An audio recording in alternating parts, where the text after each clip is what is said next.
Thank you very much. Thank you very much. How are you doing, by the way? Thank you. You've been very kind today, and I am very emotional guy. So if you're going to be this down, the next 3-4 months are going to be very tough for me. So please cheer up. It's still a few months to go. I didn't know I was giving out such a So down Pakistani appearance. embassy in Germany was attacked by these Afghan kids, and they ripped off the flag as well. Your reaction on that, and then connecting it with the last week question a little bit. Pakistani journalists are condemning that Voice of America had given so much coverage to that day when the funeral was held, and kids were walking with Afghan flag in Pakistan. But to this incident where in Germany, Pakistani embassy was attacked, flag torn down, and tried to burn it. Your reaction on both of these things, So please? with respect to the underlying incident, let me take it back and get you an answer. With respect to Voice of America's coverage, Voice of America is an independent outlet that makes its own editorial decisions. Any concerns that people have, they should direct to them. But it must State affect Department. diplomatic relations, though, right?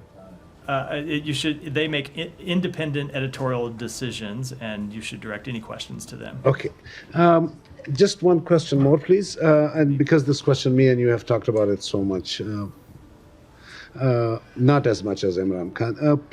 President Trump in his speech had mentioned two things which I have been raising with you multiple times, and in Pentagon as well. 14 U.S. soldiers who died at the last day.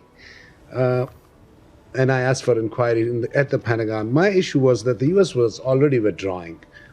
There was no ambassador of State Department at that time in Afghanistan. The second thing I've been raising with you and Mr. Kirby is the weapons left there. Mr. Trump mentioned it as well.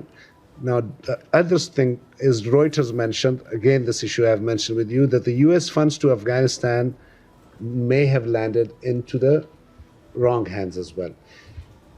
All these three issues, I want to give you again an opportunity to at least give your opinion or thoughts about it in a more...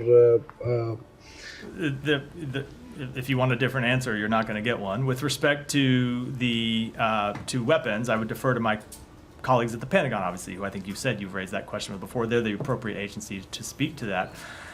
When it comes to U.S. funding of the Taliban, no, we flatly do not fund the Taliban. Made that clear on a number of occasions.